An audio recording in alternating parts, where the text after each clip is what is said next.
your silence, save me, 'cause I'm riding away.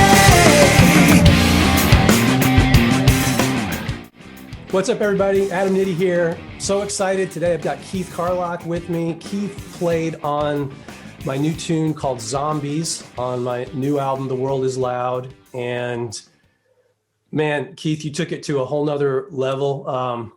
What an honor to get to play with you here in Nashville and to get to work with you on this record. Zombies was a really important tune for this album because it's kind of like a social statement warning, you know, about us being so detached from one another, you know, through technology, the irony of being, you know, detached through technology.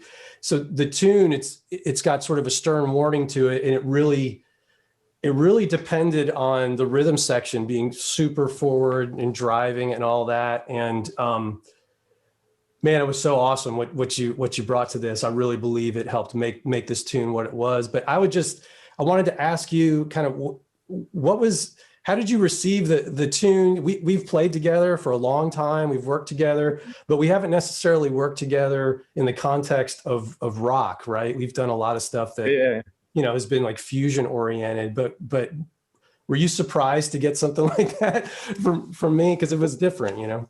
I was totally surprised. You know, it's been great playing with you all these years. So of course I was thinking it might be on the lines of your other solo stuff. I was going to be happy to play whatever it was, but I was like, oh man, he's going in like this prog rock direction. And I know we both kind of around the same age, we grew up listening to a lot of that stuff. And so I was like, oh man, this is going to be so fun. Something different and something going back to my roots, you know, because that music really influenced me a lot, you know, growing up, that kind of vibe. Yeah, I was excited to play on it and just kind of went back to that, you know, to those days of listening to a lot of music that had, you know, groove and energy, but there's all these time signature changes and great melodic, you know, great melody on top of it all. Yeah, those influences from back in the day, that, you know, like the prog stuff that you're referring to. Like for me, it was so much like Rush and Yes, and even like Led Zeppelin and bands like that. And you know, those are my first bass heroes. I don't know about you for drums. Was it the same way for you? Were you attracted to the drums as much as you were to the music? Yeah, definitely the drum. I mean, Rush was huge for me. I was really into Rush. You know, like that Me band too, man. changed my life. It was kind of the in between listening to a lot of R&B and maybe radio rock stuff. It was like the path finding jazz later, you know. It was just getting more sophisticated, my tastes, and that was a transition period, you know, finding all this other stuff.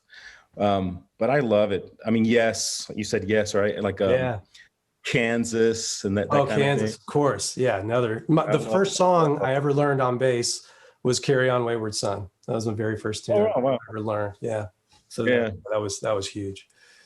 So that's super cool, man. And, you know, thanks to technology, you know, in spite of this crazy, you know, pandemic thing, we were able to do this remotely. And I see, it looks like, I'm assuming you're seated in your drum studio at home. Yeah, I am. I mean, thanks to this, I mean, it's weird to say thanks. Yeah, I guess right. it took a pandemic for me to finally get this together. I've been such a road dog for so many years, and I always just said I'll get around to it one day, you know. But to be able to do this from home has been incredible, especially during this year of no touring. So I think your tune was one of the first ones. Yeah, I think You the know? timing worked out in that way. Yeah. Mm-hmm. I was just getting things dialed in and set up and trying to learn Pro Tools like as fast as possible. And I've had a lot of help, you know, from some friends, but yeah, man, I think this has been great. I've had a lot of people wanting me to play and on their stuff, and it's been really busy, you know, considering. That's so great. That's so great. Yeah, it's definitely the season for remote sessions. So are you available to do that for other people, anyone who might be watching this? Definitely. How would You know, how would they best get in touch with you if they were interested in hiring Keith Carlock to play on their music? well, I mean, the email management@keithcarlock.com is probably the best, but Okay. you can find me on, the usual All the social media socials, platforms the usual suspects. yeah. That's awesome, man. And, just send me a message or whatever. Cool. Well, Keith, man, what a blessing to have you on this record. I really am honored to have you as a part of it. Can't wait till we finally play together in person again. Oh, it's been way too long. But I was going to mention, man, I don't know if people know yet, or if I should say, but you're singing your butt off. Oh man. Yeah, it's and I don't remember. I don't know if you were like, just testing the waters, or if you weren't sure at the moment, but you're like, I'm probably going to get someone else to sing it. I'm like, no, man, you need to sing it. Keep this. It sounded great. Do you know, and I'm not just saying this, it was your encouragement that was the impetus for me to really get serious about deciding to do that on the record. And yeah, so thanks for prodding. It ended up making the project take even longer than I had hoped, but I'm telling some pretty deep stories through some of these songs, because it's been a heck of a year, and it's been a heck of a season period outside of music, with other stuff that we've been dealing with on our end. But yeah, man, what an encouragement to have, someone like you. And there's been a couple other musicians too that I also trust, that I kind of shared it with them, and everybody's been really encouraging. So yeah. So all you Adam fans out there, get ready. I wanted people who saw this to kind of have a chance to hear more about some of the behind the scenes, especially like for my selfish interest, with the recording process for you. I know that once this pandemic started, it was important for people to get their own recording studios happening at home. And you set up one, you got Pro Tools going, you were telling me, and I don't know, you probably have 50 drum kits at the house to choose from. I don't know, but man, can you just talk a little bit about your foray into this home recording thing? And I mean, if you want to even go into sharing like some of the gear that has been most helpful to you, or what you're playing, man, I would love to hear it. I'm fascinated. I'm a nerd. Love hearing about that stuff. Yeah. Well, thanks for having me, man. Good to see you. I had to do something after the initial shock of things shutting down, especially touring. I'm like, okay, I got to figure out what to do with myself and get through this time, because it's still uncertain as to when things will come back to how they were. And I've always wanted to be able to record from home. It's not a new concept, but for me it is, just because I just never had the time to get it together. And I was always able to use friends' studios, and I could still do remote stuff, but I could just go to, like Whitaker's place or whatever. Or if maybe I'd have to, rent a studio for the day or something, if it made sense. But anyway, I just said, I'm going to go for it. We had a room in our house that was basically my drum room, where I just store everything. If you want to look. Oh, sweet. Oh, wow. There's presents everywhere right now. It's a mess. But, that's a sizable room, man. Lots of drums over there. Yeah, it's just like a bonus room in the house. And luckily, the drums just naturally sound really good in here, because the ceilings are really high. It's probably, I don't know, at least 12 to 15 feet high. I mean, it's really high ceilings. Can you just really quick, I don't mean to interrupt you, but why are high ceilings more advantageous for your drums? I think just to get a big room sound, I'm not an acoustic guy. I don't really know all the physics. That's not my expertise, but I just know when I'm playing in a room that sounds good and it's inspiring, then I'm happy. And I didn't have to do anything. I didn't have to treat this room, which is crazy, So I I went to Mark Hornsby, at Sweetwater. I said, Yeah. hey man, I know I need to get an interface. I know I need to get my thing happening. I got Pro Tools, right away. So he recommended the Universal Audio X8P interface for drums, and it comes with all the Neve, or you can get all the Neve plugins and stuff that sounds great. So I got 2 of those eventually. I had one for a while. And so I have 2 of those I have linked together. So I have, 16 channels I can use. Sometimes I use a lot of room. I guess since I did this track for you, I've changed things up a bit. Okay. So I have like 4 room mics around the whole area. Like a stereo left and right, and then one that's far, and then one right behind me. Really, it's like a third overhead, Gotcha. But it kind of captures from behind. So everything's sounding really good. And that's basically what I did. I just had to get some friends over here and that knew this stuff way better than me, and just helped me learn what I needed to know to track drums. And I'm still, learning some editing stuff and punches. And for a while I had to just do full takes because I didn't know what else to do, That's old school legit tracking, is it not? I mean, that's how it used to be done. And I love it. I love capturing a great performance. It's from, beginning to end. And mostly that's what I've been doing because that's just how I am. But it would be nice sometimes you get these tracks that make more sense doing things in sections and kind of just doing it that way instead of all the way through. So anyway, I'm getting a lot better at that. And the mics I had, all the years of touring with Steely Dan, I had these Earthworks mics that I used on the road. I love those mics. There's another drummer friend of mine, Jason Palmer. He also played on the album. He's a huge Earthworks advocate. And man, that stuff is fantastic. It really is. It just captures everything really natural. When I'm mixing a drum kit using Earthworks mics, and I don't know any of the model numbers or anything, all I know is that I don't have to just by default start scooping out problem areas. It's like whatever they're doing, it's incredible for capturing a more accurate bandwidth to what you would hear if you were in the room. It's incredible. Yeah, I love them. And I use them on everything. The toms and the overheads are incredible. SR25s. Yeah. So that's been great because I already had those from the road. I just had them send them to me. They were in storage in New York. And so I have everything here, all my mics, and I have a cool little setup, and it's, like I said, it luckily sounds really good in this room. And it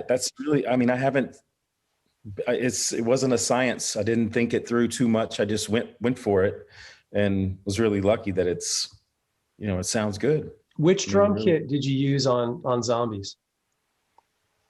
This one. Oh, cool. Right, Sweet. That's a Gretsch kit, of many different things put together over there. Yeah. Some USB customs, some broadcasters, and lots so of those are the same sizes too that you were using. Yeah, 10, Cool. 12, 14, 16, and then a 22-inch bass drum. That's kind of my standard setup. One thing about you, the first time I heard you, I mean, it was just you've got a very unique style. I consider you what I call a stylist on the drums. A stylist is somebody who you hear their unique voice. It's like you immediately know who it is playing. But beyond that, with what you play and what you do, man, your drum tone is also unique. And one of my favorite things about your kit and when you record is you want them to sound open. And like your kick drum is not muffled as it might typically be in a lot of popular recording settings. And there is a decay to the drums when you play them, especially your kick drum. Where did that come from? I mean, I haven't played with anyone else who has a drum sound like you, and it's so alive. And the best word I can think of is that it breathes. and it's so fun to mix as well. So where did that come from? Is that a sound you always had in your head or something? Or It probably just morphed into whatever it is over the years. But, you know, I went through finding what my sound was by kind of putting kind of that John Bonham big fat bass drum thing happening, but everything else was tuned more. And I guess you could say it's more like a 60s and 70s R&B thing too.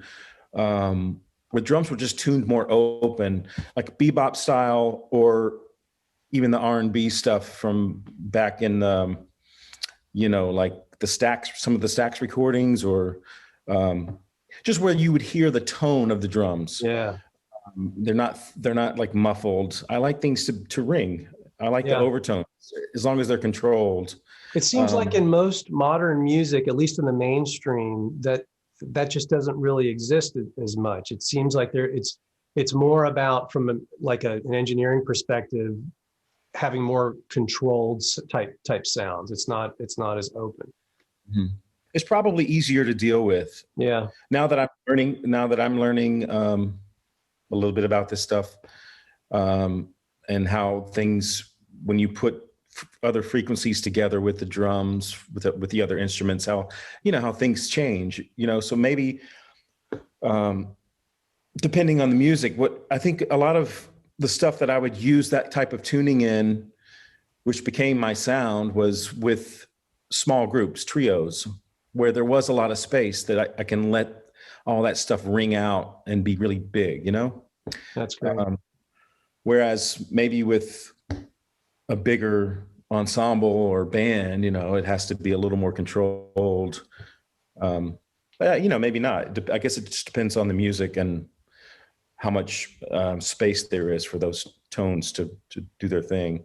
When you're recording, is there anything that is kind of unique to you and your approach that maybe isn't typically, used by other drummers? Like, do you have any kind of like special sauce that you kind of put into the recording process in terms of how you are actually recording your drums?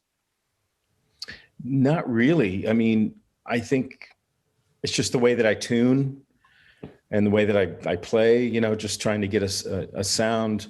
I think what I want it to be is just to capture how I hear it, right? Like, I don't want to change the balance of the kit. Everything needs to just be, really you should be okay with just overheads and maybe another mic out front. You know what I mean? But it's nice to have all those other options to bring it out if you need it, depending on the music, I guess, right? For mixing. Was it the Led Zeppelin, was it the Runes album, Led Zeppelin 4, that they famously used only 3 microphones on Bonham's kit? Is that right? Something like that? Isn't there? I don't know, but it's possible. Yeah. Because it kind of sounds that way sometimes to me, where it's just, they're really getting the room sound, and he doesn't hit that hard. Yeah. The engineers in the audience will know immediately what the reference is. But I remember having that conversation, and just, bottom line being how minimalistic, the recording process was in terms of inputs and microphones, and ironically how huge the sound was. I think a compressed room mic was part of that, but that's fun stuff. I'm not a studio engineer by trade, but I've been mixing my own records for many years, and I actually mastered my new album on my own, which is the first time I mastered my own record. And man, I'll tell you, the learning process, like you were alluding to earlier, it never ends. And you can kind of go down these rabbit holes and get obsessed with certain things at times, certain details that, later on you realize, man, I didn't have to go quite that far with this. I could have kind of stayed where I was, but it's fun. Yeah, it can be overwhelming. For me, it gets really overwhelming. And then I'm like, okay, I'm just going to call my engineer friend over and help me out. Yeah. I have to do a little at a time because it's a lot, Yeah.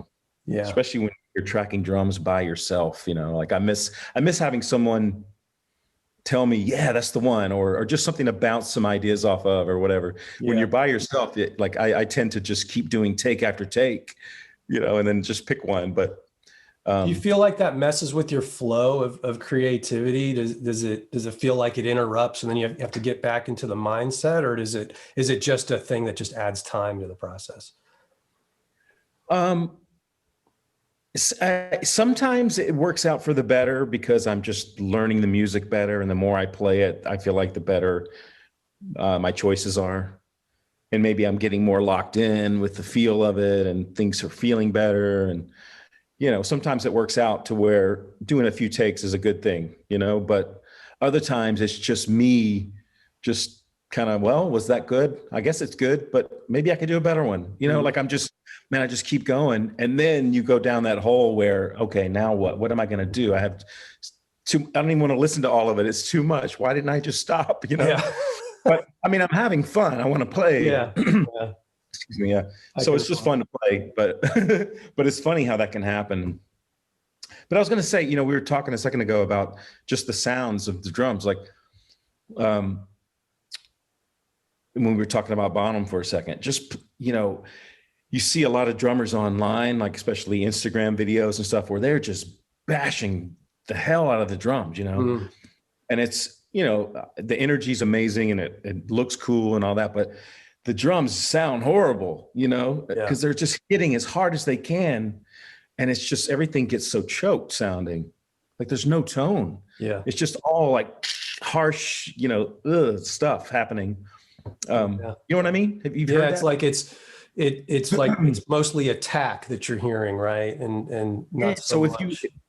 If you kind of remember when you're recording, especially, drummers, just, you don't have to bash, just things are going to breathe and sound so much better if you don't hit hard. You got to just be consistent within something. But if you can master that, it's really important, because it'll sound so much bigger playing less aggressive, It gets thin. That the great drummers, like yourself, you guys have an uncanny ability to be able to play with incredible intensity, but without hitting super hard. What's the secret to that? What's the key to that? Because that eludes a lot of drummers. And it's how do you combine intense energy without necessarily intense dynamics, bashing dynamics? How do you do that? It's just practice. I mean, for me, it's a technique thing, and my technique is really kind of, well, it's just a bunch of stuff thrown together, really. But I have this open-handed technique that allows me to get a lot of throw, but I'm not bashing into it. I have this, I can use the physics of that throw, but that's where the intensity comes from, if that makes sense. And the space. When I see you play, it almost looks like, and tell me this could be totally wrong in terms of terminology and analysis, but with the open-handed approach you're talking about, I see a ton of stick rebound in that. Mm-hmm. That's safe. Yeah. Is that fair to say? Mm-hmm. And does that mean, go ahead. Sorry. No, I'm sorry. But yeah, that's exactly what's happening. Like a lot of the sound comes from that approach, being more orchestral, kind of, where it's that it kind of feels like you're pulling the sound out of the instrument instead of digging in and stopping, where you get that shock, this is like, it's more of a flow. Like I'm just letting it breathe and resonate, do its thing without bashing into it.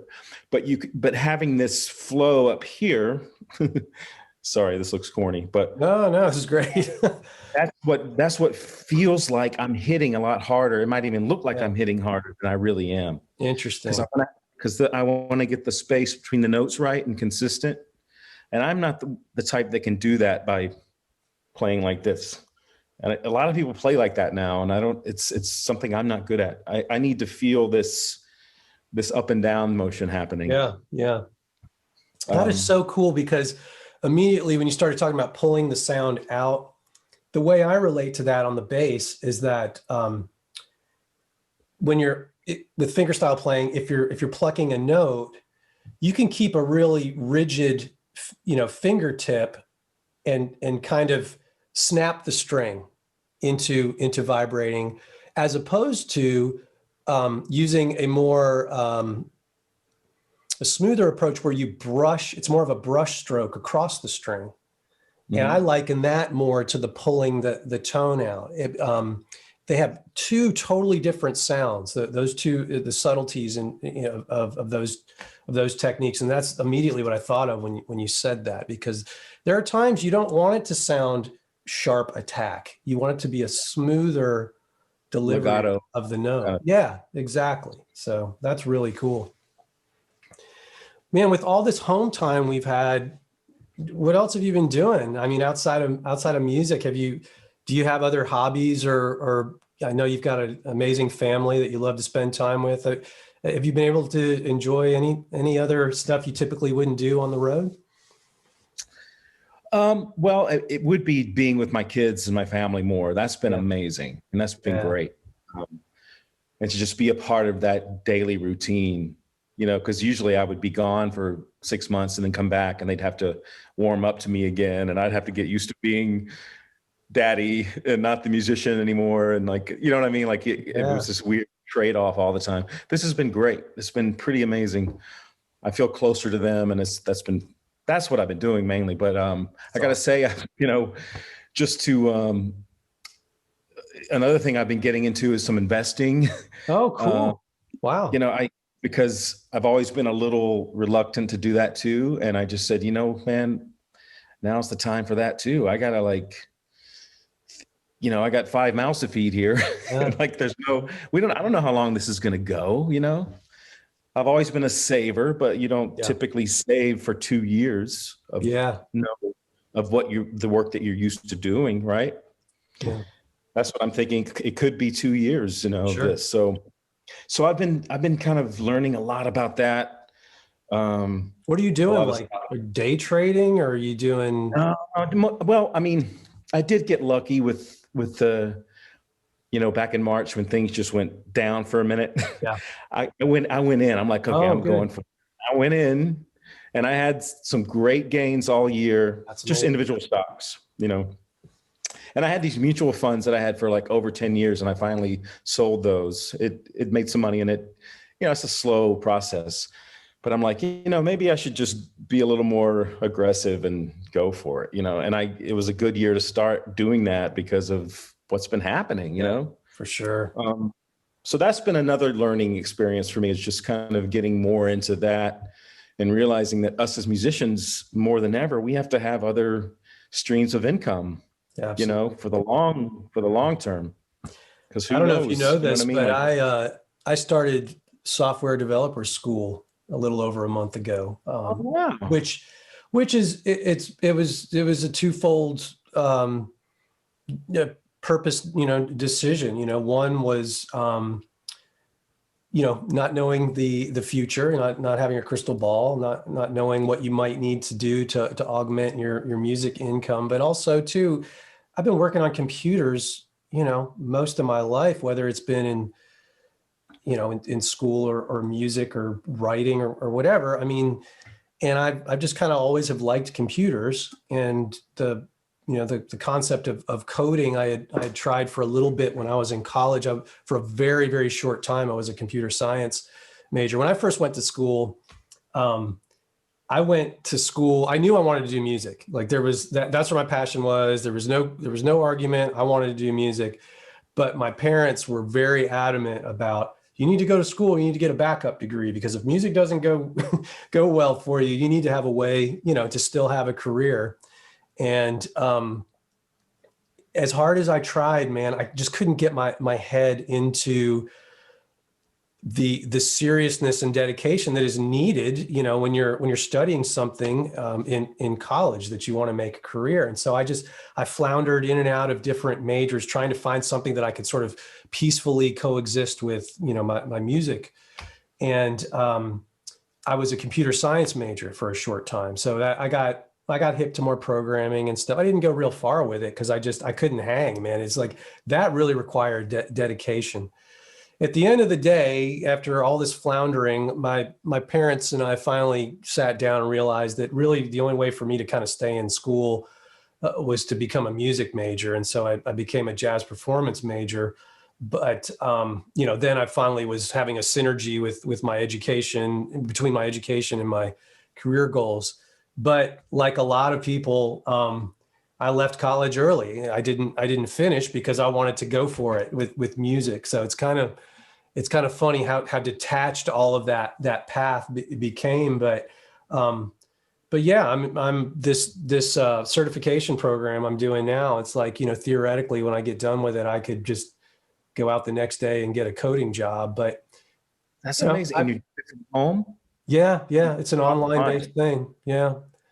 So so yeah, it's like that'll maybe provide options if, God forbid nothing comes back. But it feels weird even having conversation like this with you. It's like we wouldn't have had this conversation a year ago. We're like, we might commiserate about some of the challenges about being in the music industry and sort of like the roller coaster-ish nature sometimes of right on tour, off tour, in between, but actually sitting here now and looking at, okay, what's another place that a primary source of income could theoretically come from, whether it's investing or another, an augmented career or in addition to what you're doing. It's like, it's almost surreal to have these conversations. I mean, I've only had one career, and this has been it. So yeah, and maybe this is going to be we're going to look back and we're going to be like, that really sucked, but there's some really great stuff that came out of it. Yeah, I already feel like there already has. Obviously that's what we're talking about, but yeah. I think this is just kind of like a wake up call, for all of us. I mean, I think it's just the way that the business has been changing and where it's going, and thank God touring has always been there, but without that, you never thought this would happen. I mean, you never thought that, that's how everyone's really making their money.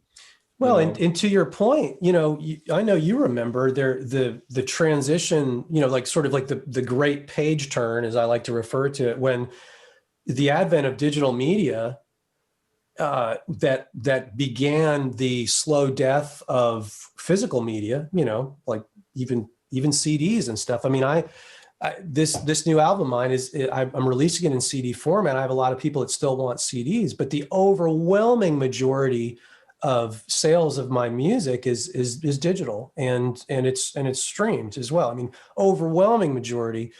I like having the CDs, as an option for people.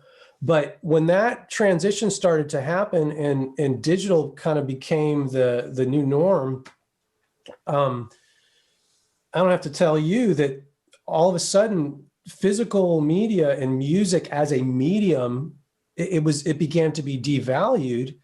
So nobody was making money on their music anymore. They had to make money on touring and merchandise. And that's still that way. So to have touring disappear and potential merch sales disappear from your tours and stuff, it is a huge deal. Oh my God. Yeah. So I'm thankful we have a vaccine finally, and hopefully that's going to change things quicker than I don't know. I've just been so like, I haven't had like the most hopeful outlook. Yeah.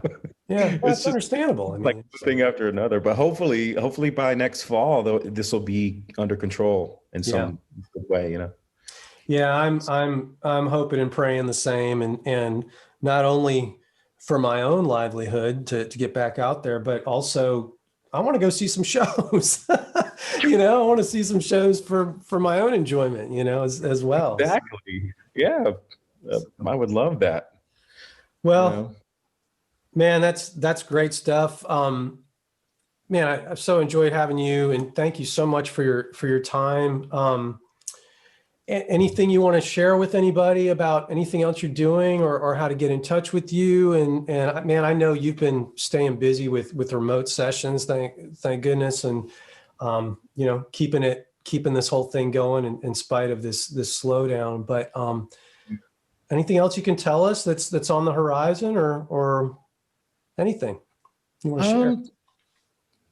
Well, basically, if you need some drums on your music, I'm available because I'm just sitting at home for another year at least, probably. Yeah, you hear that, folks? You need to take advantage of that. So, But yeah, I'm having fun with that actually. So it's just a totally new thing for me. So I've been having fun and learning a lot. Yeah, and just the usual. You can find me on social media stuff and get in touch about whatever. awesome. So yeah. Very cool, man. Well, For having thank me, you brother. again, man. Huge blessings on you and your family, and I'm so excited about this new record, and I can't wait to hear it all, man. yeah, man. Well, I'm going to, since you're local, I'm going to make a personal delivery for you and get out of the house for once, and Yeah, come on. ride on over and drop off a little care package for you. So, Oh, awesome, man. Thank you. all Can't wait right, to hear man. it. Well, have a great day, and thank you all for watching. We'll see you next time.